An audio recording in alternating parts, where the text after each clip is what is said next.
So hello very good afternoon guys, कैसे हो आप सभी लोग। मैं आपका दोबारा फिर से मेरे इस नए यूट्यूब चैनल पर स्वागत करता हूँ जिसका नाम है द बैक बेंचर्स। या गाइस बिल्कुल सही देखा आपने, जैसे कि थंबनेल में आपने देखा कि यूनाइटेड नेशन वाटर कॉन्फ्रेंस 2023। सो अभी रिसेंटली मार्च के लास्ट वीक में गाइस 22 मार्च के बीच द वर्ल्ड वाटर डे के उपरांत एक कॉन्फ्रेंस बुलाई गई थी।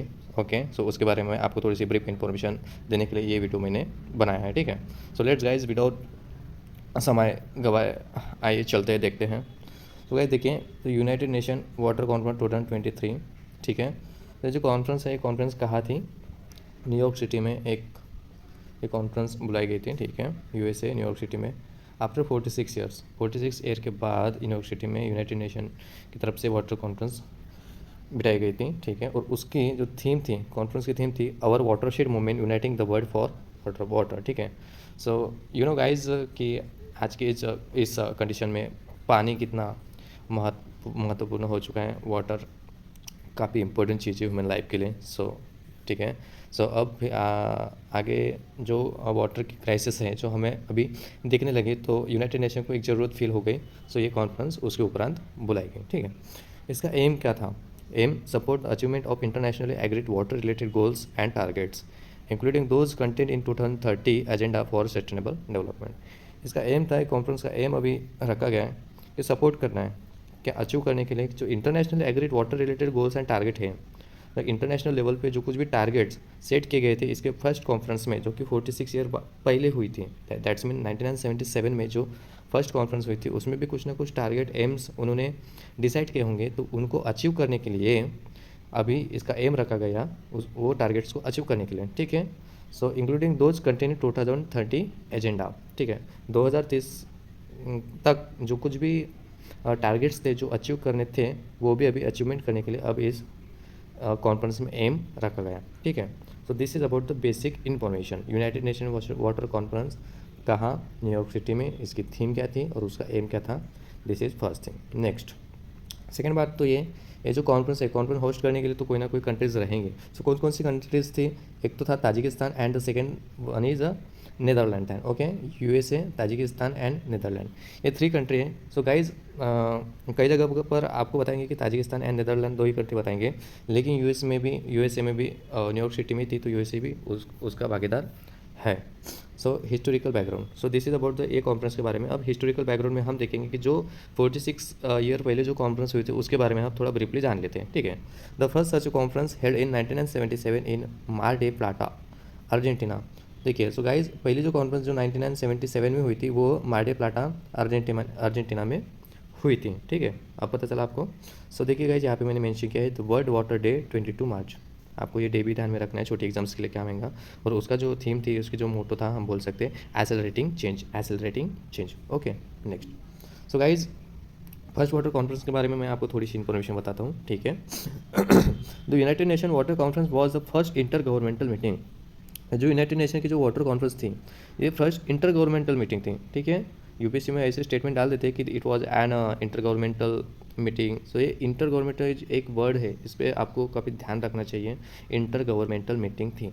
Problems ensuring adequate water supply for the future, ठीक है। ये मीटिंग थी और मीटिंग में क्या डिसाइड किया गया था कि जो वाटर का सप्लाई है, ठीक है, एडिक्वेट मतलब जितनी ज़रूरत है उतने हिसाब से फॉर द फ्यूचर, आने वाली जो जनरेशन है, ठीक है, उनके लिए एडिक्वेट वाटर सप्लाई उनको भी मिलना चाहिए और आज के जनरेशन की जो ज़रूरत है वो भी पूरी हो जानी चाहिए, ठीक है।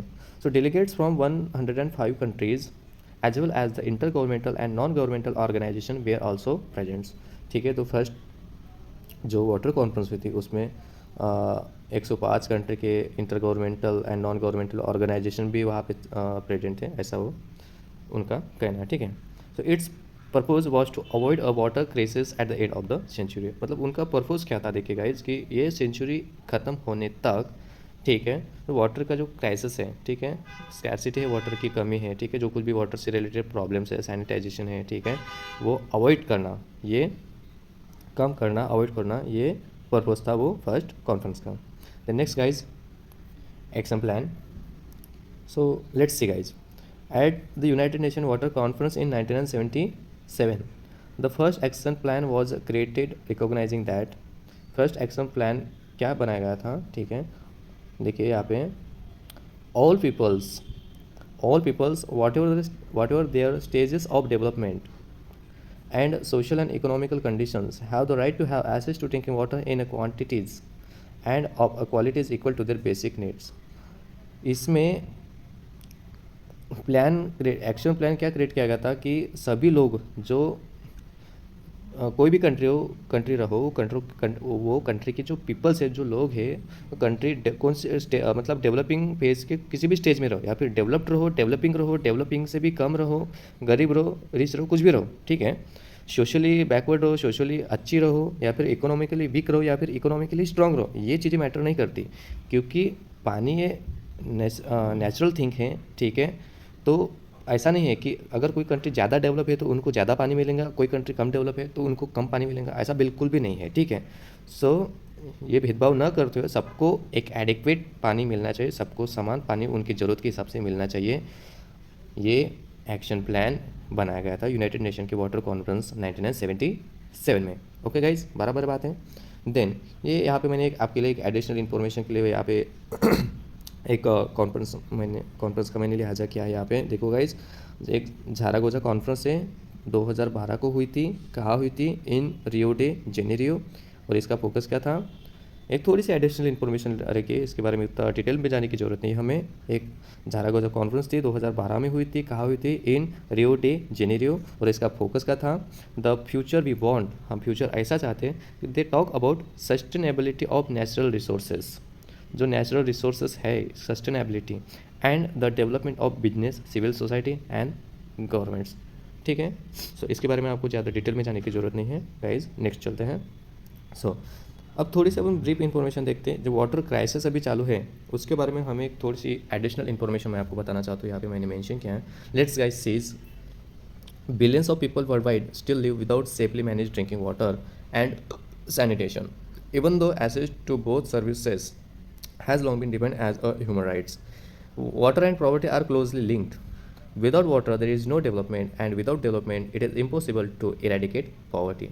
So, देखिए guys, how important water is.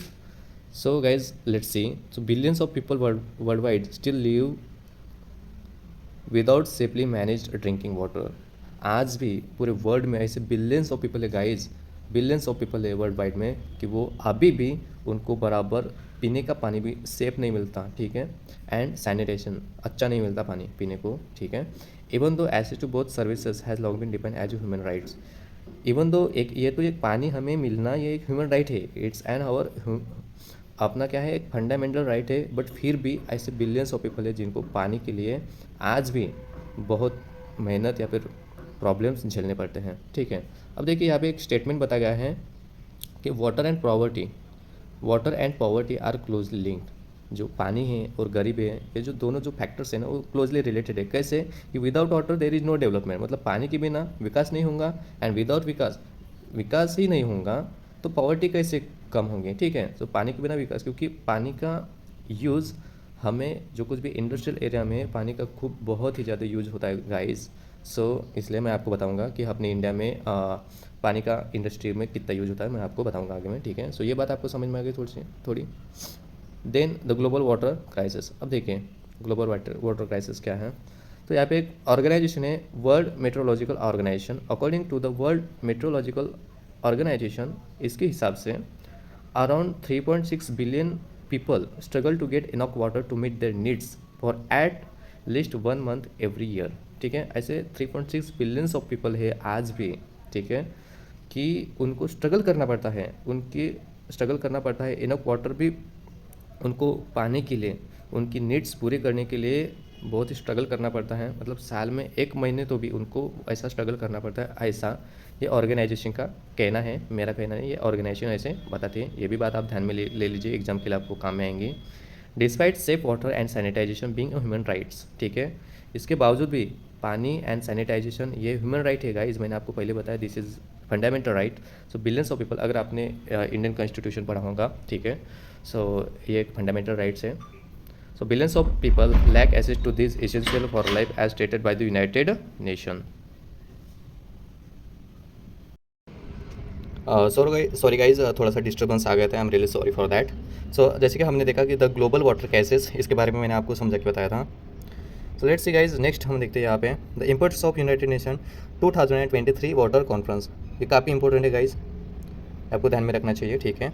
So importance क्या है, जो यूनाइटेड नेशन ने जो कॉन्फ्रेंस रखी वाटर क्राइसिस कॉन्फ्रेंस 2023, उसका इंपॉर्टेंस क्या है, ठीक है। So first point is that step to ensure the sustainable management of water. हमें इंश्योर करना है कि जो पानी का जो मैनेजमेंट है, हमें उसका एक सस्टेनेबल एक जो हम कहते हैं ना कि जितना ज़रूरी है उतना ही पानी का यूज कीजिए। जो सस्टेनेबल मैनेजमेंट, ठीक है, अच्छे से मैनेज करेंगे, उसको बिना कारण से वेस्ट नहीं करेंगे तो पानी बचा रहेगा। आज पानी हम बचाएंगे तो आने वाले फ्यूचर के लिए पानी वो उनको भी मिलेगा, ठीक है। ऐसा नहीं कि आज हमने अपनी ज़रूरत पूरी कर ली तो इसका मतलब आने वाली जनरेशन को पानी नहीं मिलेगा तो क्या होगा, ऐसा नहीं सोचना चाहिए हमें, ठीक है। उनको भी पानी मिलना चाहिए। सो ये हमें क्या इंश्योर करना है, ठीक है। The second point is that raise awareness of the global water crisis. एक अवेयरनेस क्रिएट करना है। जब तक कि लोगों के दिमाग में अवेयरनेस क्रिएट नहीं होगी कि ग्लोबल में, पूरे ग्लोब में पानी के बारे में, पानी से रिलेटेड क्या प्रॉब्लम्स चल रही है, ठीक है, जब तक ये बात सबको पता नहीं चलेंगी तब तक कि उनको पानी का इंपॉर्टेंस पता नहीं चलेगा। सो गाइस, जैसे कि आप ये मेरा वीडियो देख रहे हैं या फिर देख रहे होंगे, ठीक है, तो आपके भी दिमाग में कुछ ना कुछ पानी के बारे में अवेयरनेस क्रिएट होंगी गाइस। जब आप पानी लोगे ग्लास में, तब आपके माइंड में बिल्कुल ये बात आएंगे कि यार कितने 3.6 बिलियन ऑफ पीपल पानी के लिए स्ट्रगल करते हो, तो हमें ज़रूरत के हिसाब से ही पीना चाहिए, ज़रूरत के हिसाब से ही हमें यूज करना चाहिए, ज़्यादा वेस्ट नहीं करना चाहिए एंड वाटर गाइस, ठीक है। सो ये एक होती है अवेयरनेस। तो ये भी एक यूनाइटेड नेशन का क्या है, मोटो है, पॉइंट है। The third point is that the conference is expected to adopt the water action agenda. Conference expect कर रही है कि एडॉप्ट वाटर एक्शन एजेंडा, ठीक है, विच represents voluntary commitments commitments of countries and stakeholders to meet global water related goals and target, ठीक है। So this is third point. Then next तो देखिए यहाँ पे मैंने मेंशन किया है the gap between the water demand and supply is estimated to be 40% by 2030। 2030 तक गाइज वाटर की डिमांड है और वाटर का सप्लाई है, इसमें जो गैप है 40% के गैप है। ताकि तो अभी आप गाइज सोचिए कि कितनी बड़ी प्रॉब्लम आने वाली, कितनी बड़ी प्रॉब्लम है जो डिफरेंस है इसमें। पानी के लिए हमें ये करना पड़ेगा, हो सकता है। सो हमें इतना बेटर रहेगा कि जितना पानी के बारे में इंपॉर्टेंस को जानेंगे, पानी बचाएंगे, उतना अपने लिए काफ़ी अच्छा रहेगा guys. So here is the एक डाटा मैंने आपको एक एडिशनल इन्फॉर्मेशन के लिए मैंने आपको यहाँ पे लाया है। तो इंडिया के बारे में ये देखिए guys. So percentage of water use by category, ठीक है।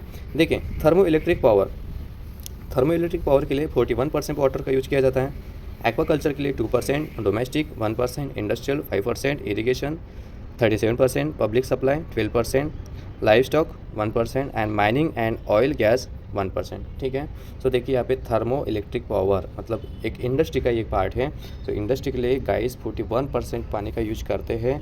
जब पानी का यूज करके इंडस्ट्री में डेवलपमेंट होगा तभी एक पॉवर्टी है, वो पॉवर्टी भी इरेडिकेट होंगी, जिसके अपने इसके पहले हमने देखा। सो लेट्स गाइज, इम्पोर्टेंट ये है यहाँ पे। अब देखिए एग्ज़ाम के हिसाब से, एग्ज़ाम पॉइंट ऑफ व्यू के हिसाब से इम्पोर्टेंट बात, तो इतना सारा क्राइसिस है तो अपनी इंडियन गवर्नमेंट ने क्या किया, कुछ ना कुछ तो किया होगा ना, क्योंकि अब पानी की क्राइसिस तो अपने इंडिया में भी है। तो अपने सेंट्रल गवर्नमेंट ने क्या स्टेप्स लिए, ये देखिए अभी आप, मैंने यहाँ पे थोड़े दो चार पॉइंट्स आपके लिए लाए हैं। So the steps taken by the central government to promote conservation, to control ground water repletion and to promote rain water harvestings. तो फर्स्ट पॉइंट इज़ दैट जल शक्ति अभियान 2019 में इंडियन गवर्नमेंट ने अपने जल शक्ति अभियान लाया था, ठीक है। इसके बारे में एडिशनल इन्फॉर्मेशन आप सर्च कर लेना guys. In addition Jal Shakti Abhiyan catch the rain campaign has been launch in 2021। मतलब बारिश का जो पानी आता है वो अपने छत से उसका अपन कैसे जमा करके रख सकते एंड वो पानी का यूज अपन किसी और चीज़ के लिए इस्तेमाल ला सकते। ये भी एक जल शक्ति अभियान के साथ ही साथ ये कैंपेन 2021 में लाया गया था, ठीक है guys. Next is the government launched Atal mission for rejuvenation and urban transformation on 25 June of 2015। So government ने और एक Atal mission for rejuvenation and urban transformation that's mean AMRUT launch किया था इसके regarding. Next is central ground water authority has been constituted under the section 3 of the Environment Protection Act of 1986 for the purpose of regulations and control of groundwater development and management in the country. Okay guys, ये CGAA constitute किया था under the section of 3 में। Environment protection जो act है 1986, इसमें ये CGAA constitute किया था, लाया गया था, ठीक है, क्या के लिए? For the purpose of regulation and control of ground water development. मतलब बारिश का पानी ज़मीन पे गिरता है तो वो उसका एक मैनेजमेंट, उसका कुछ development, what ever is that, वो गवर्नमेंट की बात है, ठीक है, उसके लिए ये भी लाया गया था। जल जीवन मिशन, मिनिस्टर ऑफ जल शक्ति द्वारा जल जीवन मिशन भी लाया गया था गाइज। इस first, second, third, fourth, fifth point मैंने यहाँ पे मेंशन की है गाइज। इतनी इन्फॉर्मेशन आपको होना काफ़ी ज़रूरी हो जाती है। देन गाइज चलते हैं नेक्स्ट हमारा है, thank you so much. So guys आप मेरे साथ वीडियो के एंड तक बने रहे, इसके लिए मैं आपका तहे दिल से थैंक यू बोलता हूँ। अगर आपको मेरी इन्फॉर्मेशन अच्छी लगी हो तो लाइक कीजिए, शेयर कीजिए, सब्सक्राइब कीजिए। हो सकता है इस वीडियो में आपको मेरे थोड़े से बोलने में थोड़ी दिक्कत गई गाइज, उसके लिए मैं आपको सॉरी उसके लिए। एंड थोड़ा सा नॉइज़ का भी प्रॉब्लम होगा, उसके लिए भी सॉरी। थोड़ा सा डिस्टर्बेंस आया बीच में, उसके लिए भी सॉरी गाइज। काफ़ी मेहनत लगती है और दिन में तो वीडियो रिकॉर्ड करना काफ़ी मुश्किल काम हो जाता है गाइज, बहुत डिस्टर्बेंस रहता है आजू बाजू का। सो लेट्स गाइज इतनी चीज़ें कॉम्प्रोमाइज़ करके चलिए। Thank you so much guys, thank you so much, have a good day, bye bye.